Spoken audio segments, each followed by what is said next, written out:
बिस्मिल्लाहिर्रहमानिर्रहीम। आज की एक्सरसाइज हमारे पास है एक्सरसाइज 3.5। क्लास 10 के लिए हम ये एक्सरसाइज कर रहे हैं। इसमें तकरीबन जो है वो 6 क्वेश्चन है और 6 के 6 जो है वो शार्ट के तौर पे आपके पेपर में आते हैं। आपने इन 6 क्वेश्चन को अच्छी तरह तैयार करना है। हम इसमें से क्वेश्चन नंबर 1 जो है वो चूज़ कर रहे हैं। 6 के 6 क्वेश्चन बिल्कुल सेम पैटर्न से हैं, सेम जो है तरीका है इन्हें सॉल्व करने का। क्वेश्चन नंबर 1 में if s varies directly as u square, s जो है वो डायरेक्टली है यू स्क्वेयर के। अगर डायरेक्टली आए तो ये दोनों ऊपर आमने सामने लिखे जाते हैं। अगर इन्वर्सली आए तो फिर 1 डिवाइडेड बाय चीज़ करके लिखी जाती है। If s varies directly as u square and inversely as v, s जो है वो डायरेक्टली है यू स्क्वेयर के और इन्वर्सली का मैंने आपको पहले भी बताया कि डिवाइड होता है और डिवाइड के नीचे डिनोमिनेटर के तौर पे ये लिखा जाता है और वी के जो है वो इन्वर्सली प्रोपोर्शन है। ये हमने सबसे पहले ये स्टेटमेंट बना लेनी है क्वेश्चन को देखते हुए। दोबारा रिपीट कर रहा हूँ, स्टेटमेंट में if s varies directly u square and inversely v, आगे वैल्यूज़ दी हुई हैं। एस जो है वो 7 के बराबर है, व्हेन यू जो है वो 3 के बराबर है और वी जो है वो 2 के बराबर है। आगे वर्ड फाइंड है। फाइंड से पहले तक आपने हर सवाल में स्टेटमेंट लिख लेनी है। ये एक्सरसाइज हम लास्ट भी एक्सरसाइज 3.2 भी बिल्कुल सेम टू सेम यही करके आए हैं, उसमें भी यही काम था और ये दोबारा ये एक्सरसाइज आ गई है। इस इक्वेशन को डायरेक्टली का साइन ख़त्म करेंगे तो इक्वल लगा लेंगे और साथ में एक कांस्टेंट के इस्तेमाल हो जाएगा, v square u square divided by v. Directly का साइन ख़त्म किया है, इक्वल लगाया और साथ में एक कांस्टेंट लगा लिया और ये इक्वेशन नंबर 1 है हमारे पास। अब वैल्यूज़ पुट करें। एस की जगह एस की वैल्यू पुट कर लें, के जो है वो हमने फाइंड करना है, यू की जगह यू की वैल्यू पुट कर लें और वी की जगह वी की वैल्यू पुट कर लें। अब ये 2 इधर डिवाइड हो रहा है, इधर आके मल्टीप्लाई हो जाएगा। 7 मल्टीप्लाई 2 इज़ इक्वल टू के और 3 का स्क्वायर जो है वो 9 हो जाएगा। 7 2 ज़ा 14 और ये 9 इधर के साथ मल्टीप्लाई हो रहा है, इधर आके डिवाइड हो जाएगा और ये हमारे पास के की वैल्यू आ जाएगी। हर सवाल में आपने पहले यहाँ के की वैल्यू निकाल लेनी। अब हमारे पास के की वैल्यू है 14 डिवाइडेड बाय 9। अब आगे क्वेश्चन उसने दिया हुआ है find the value of x, s की वैल्यू आपने फाइंड करनी है when u is equal to 6 and v is equal to 10। अब आपने दोबारा s की वैल्यू फाइंड करनी है जबकि u हमारे पास अब नया आ गया है 6 है और v हमारे पास जो है उसकी वैल्यू 10 है। आपकी इक्वेशन वही इक्वेशन वाली जो हमने इक्वेशन नंबर 1 बनाई थी, उस इक्वेशन को हम दोबारा लिखेंगे s इज़ इक्वल टू के you square divided bye v। Values हमने अब u और v की ये ऊपर वाली इस्तेमाल नहीं करनी। अब वैल्यू हमारे पास नहीं आ गई हैं तो हमने ये इस्तेमाल करनी है u। ऊपर वाली वैल्यू जो है वो k को फाइंड करने के लिए इस्तेमाल होती हैं और अब क्वेश्चन है s हमने फाइंड करना है।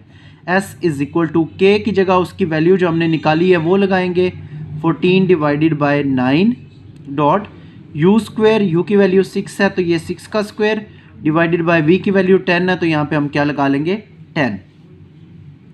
s is equal to 14 divided by 9 dot 36 divided by 10। ये 6 का होल स्क्वायर जो है वो 36 हो जाता है। अब ये कट हो जाएगा, 9 1 ज़ा 9, 9 4 ज़ा 36, 2 2 ज़ा 4, 2 5 ज़ा 10 और ये कट नहीं होते तो ऊपर वाले दोनों आपस में मल्टीप्लाई हो जाएंगे। 14 मल्टीप्लाई 2, 14 2 ज़ा 28 एंड डिवाइडेड बाय 5। इसे अगर आप मिक्स फ्रैक्शन में लिखना चाहो तो हम करेंगे 28 को अंदर रखेंगे और 5 पे डिवाइड करेंगे। 5 5 ज़ा 25 माइनस करेंगे तो 3 बच जाएगा। ये ऊपर वाली जो वैल्यू होती है वो एक साइड पे लिखते हैं, नीचे वाली वैल्यू ऊपर और जिस पे डिवाइड किया जाता है वो नीचे। तो ये इसका आंसर है हमारे पास। नेक्स्ट हमारे पास क्वेश्चन नंबर 3 है। क्वेश्चन नंबर 3 में हमें कहा गया है if y varies directly as x की क्यूब, y जो है वो डायरेक्टली प्रोपोर्शन है x की क्यूब के and inversely as z square और इन्वर्सली एज z स्क्वायर के and t and y is equal to and t, और टी के भी इन्वर्सली प्रोपोर्शन है। अब स्टेटमेंट में उसने दो चीज़ें कही हुई हैं, if y is directly proportion to x cube and inversely as z square and t, z square और टी जो है वो एज इन्वर्सली आ जाएंगी, and y is equal to 16। अब वैल्यूज़ दी हुई हैं, y की वैल्यू 16 है, x की वैल्यू 4 है और z की वैल्यू जो है वो 2 है और t की वैल्यू हमारे पास क्या है, 3 है। फाइंड से पहले तक सारी हमने स्टेटमेंट लिख ली है। इस जो हमें उसने इक्वेशन दी है, इसको पहले इक्वेशन बनाने के लिए डायरेक्टली का साइन ख़त्म करके इक्वल लगाएंगे और साथ में k आ जाएगा, k x cube divided bye Z square और साथ में t आ जाएगी। आप इनकी वैल्यूज़ पुट करें, y की जगह y की वैल्यू, k हमने फाइंड करना है, x की जगह x की वैल्यू और इसका होल क्यूब, z की जगह z की वैल्यू और इसका स्क्वायर, और t की जगह t की वैल्यू 3।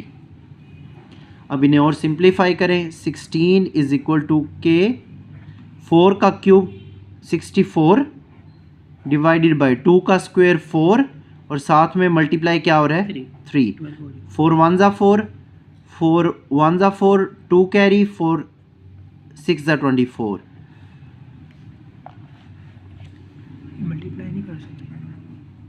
अब इधर ये k में हमारे पास वैल्यू रह गई है, k के साथ है 16/3, ये ऊपर 16 बच गया था और नीचे क्या बच गया था हमारे पास 3 बच गया था। अब ये सारी वैल्यू k के साथ मल्टीप्लाई हो रही हैं, दूसरी साइड पे जाके उल्ट हो जाएंगी, 16 मल्टीप्लाई 3/16, k इधर सेपरेट हो गया, ये 16 से कट हो गया तो k की वैल्यू हमारे पास क्या आ गई है 3k की value.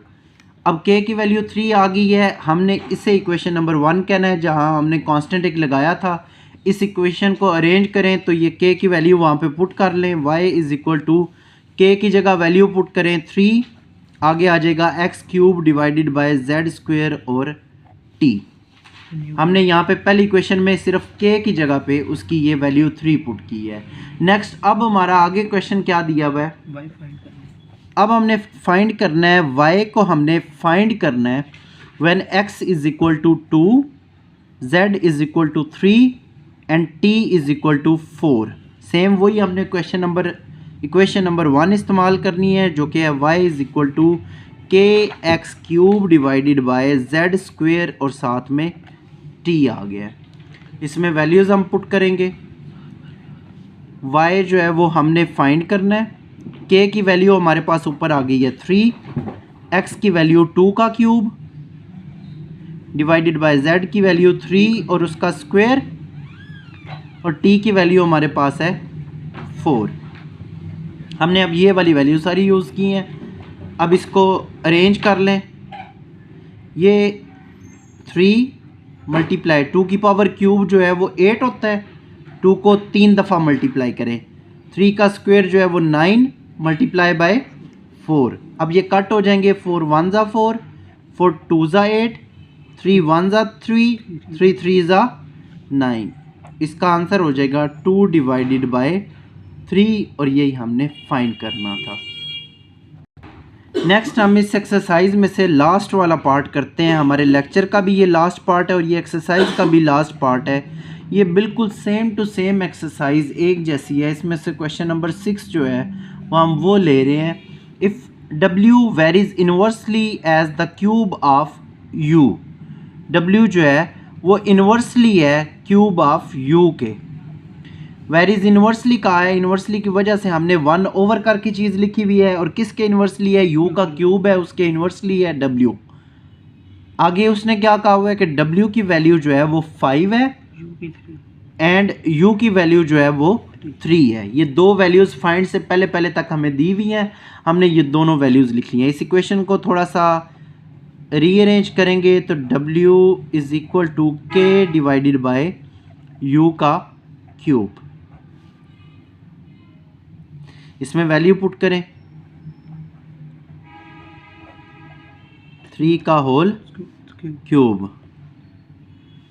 5 is equal to K divided by 3 का क्यूब कितना होता है, 3 3 ज़ा 9, 9 3 ज़ा 27, 27 इधर K के साथ डिवाइड हो रहा है, इधर आके क्या हो जाएगा मल्टीप्लाई हो जाएगा, is equal to K। k is equal to 135, ये हमारे पास किसकी वैल्यू आ गई है, k की। अब ये k की वैल्यू इस इक्वेशन नंबर 1 में पुट कर लें, w is equal to 135 divided by u का क्यूब। एक आंसर हमारा ये आ गया। यहाँ पे हमने k की वैल्यू जो है वो पुट कर ली है 135। अब फाइंड, अगेन फाइंड आ गया है। फाइंड हमने क्या करना है, दोबारा w हमने फाइंड करना है और u की वैल्यू अब की बार जो है वो 6 है। अब वही इक्वेशन नंबर 1 इस्तेमाल करें, w is equal to k divided by u का cube. w is equal to k की वैल्यू 135 और u की वैल्यू है 6 और उसका होल क्यूब। 135 6 का होल क्यूब 3 दफ़ा मल्टीप्लाई करेंगे 6 को तो ये आ जाएगा 216। u का क्यूब, u की जगह हमने उसकी वैल्यू पुट की, इसको 3 दफ़ा क्यूब लिया तो इसका आंसर है ये आ जाएगा 216। अब ये जो है ना वो 27 पे जो है वो कट हो जाएगा। 27 5 ज़ा 135 और 27 8 ज़ा 216। तो w हमारे पास आ गया है 5 डिवाइडेड बाय 8 और ये हमारा जो है वो आंसर था। हमने ये फाइंड करना था। ये एक्सरसाइज बहुत इजी है। इस तरह की एक्सरसाइज आप चैप्टर नंबर 3 में पहले भी कर चुके हो, उसमें भी सेम टू सेम यही वैल्यूज़ दी हुई होती थी और आपको जो है वो सॉल्व करना था। ये सेम टू सेम एक्सरसाइज भी उसी तरह की है।